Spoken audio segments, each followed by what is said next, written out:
కార్యంగా పెట్టుకురు.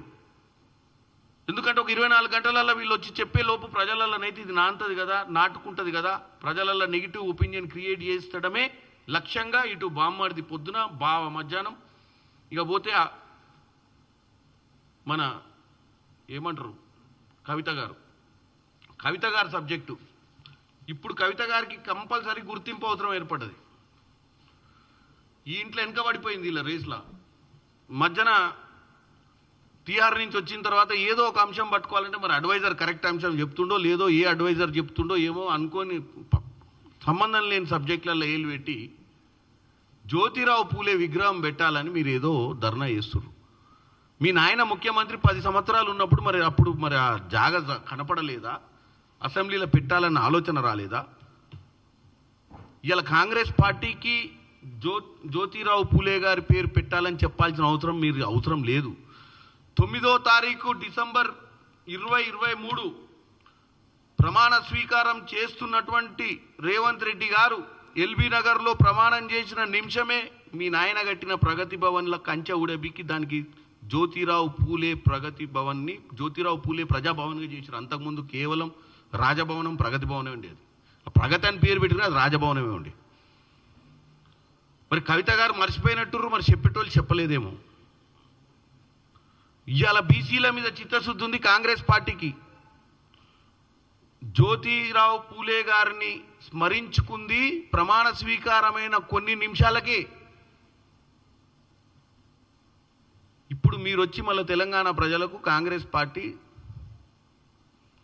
అసెంబ్లీలో జ్యోతిరావు పూలే గారి విగ్రహం పెట్టాలని చెప్పి మీరు అక్కడ ధర్నా చేస్తుంటే నవ్వు వస్తుంది మాకు. మీడియాలో స్పేస్ తీసుకోవాలనో, మీడియాలో ఏదో చెప్తే నలుగురు వినాలనో ఆలోచన కాదు. ఏం చేసింది కాంగ్రెస్ సంవత్సరంన్నర పాలనలో? జ్యోతిరావు పూలే గారిని విస్మరించిందా? జ్యోతిరావు పూలే గారి ఆదర్శాలను అనుసరించిందా అని చూసుకోవాల్సిన అవసరం కూడా కవిత గారికి ఉండే. కానీ లేదు, ఏదో చెయ్యాలి కార్యక్రమం చేయడమే తప్ప చిత్తశుద్ధి లేదు, ఏం లేదు. కులగణన చేసింది కాంగ్రెస్ పార్టీ భారతదేశంలో మొట్టమొదటిసారి. క్యాబినెట్ ఆమోదం తీసుకొచ్చి అసెంబ్లీల తీర్మానం కోసం పెట్టింది కాంగ్రెస్ పార్టీ. దానికోసం ఢిల్లీ దాకా ఈరోజు ఎమ్మెల్యేలు ముఖ్యమంత్రి అందరు పోయి జంతర్ మంతర్లో కూర్చుంది కాంగ్రెస్ పార్టీ. దొంగ దీక్షలని మీరు అంటుర్రు ఢిల్లీ పోతే, మరి దొంగ దీక్ష ఎవరిదో? మీరు చేస్తున్న దీక్ష ఈరోజు దొంగ దీక్ష. ఈ నుంచి రైల్లో కొంతమంది బీసీ నాయకులు 24 గంటల సమయం రైల్లో ప్రయాణించి జంతర్ మంతర్లో చేసిన దీక్ష దొంగదా? లేకపోతే మీరు 5 గంటల కోసం మీ షోపుటప్ బిజినెస్ చేసుకోవడం కోసం మీరు పెట్టిన దీక్ష దొంగ దీక్షనా? చిత్తశుద్ధి ఉంది కాబట్టే మీ నాయన లెక్క ఏకపాత్రాభినయం చేస్తలేం. ప్రధానమంత్రిని, సెంట్రల్ మినిస్టర్లను అందరినీ కూడా అడుగుతున్నాం ఈరోజు మాకు సహకరించాలని, ఈ బీసీ రిజర్వేషన్ బిల్లును పార్లమెంట్లో కూడా ఆమోదించాలని. ఇవాళ మా రాహుల్ గాంధీ గారిని, ప్రతిపక్షాలలో ఉన్నటువంటి ఎంపీలను, అన్ని పొలిటికల్ పార్టీస్ని కూడా ఆ రోజు మేము పిలిచినాం. ఎంతమంది వచ్చారు? పంజాబ్ నుంచి వచ్చారు, తమిళనాడు నుంచి వచ్చారు, కేరళ నుంచి వచ్చారు ఎంపీలు జంతర్ మంతర్కి. అంటే మేము కనపడతలేరా మీకు? 40 నుంచి 50 మంది ఎంపీలు అక్కడికి వచ్చిన విషయాన్ని మీరు చూస్తలేరా? చూసి విస్మరిస్తుర్రా కవిత గారు? ఈరోజు నేను ఒకటే చెప్పదలుచుకున్నా, మీకు చిత్తశుద్ధి లేదు. మీరు పరిపాలించినప్పుడు ప్రజల గురించి ఆలోచించలేదు, వెనుకబడ్డ తరగతుల గురించి ఆలోచించలేదు. ఈరోజు కేవలం కాంగ్రెస్ పార్టీపై విష ప్రచారం చేయనికనే మీ కుటుంబంలో ఉన్నటువంటి ముగ్గురు కూడా ఈరోజు 3 అంశాల మీద మాట్లాడుతూ మళ్ళీ తెలంగాణ ప్రజలను తప్పుతో పట్టించే ప్రయత్నం చేస్తారు.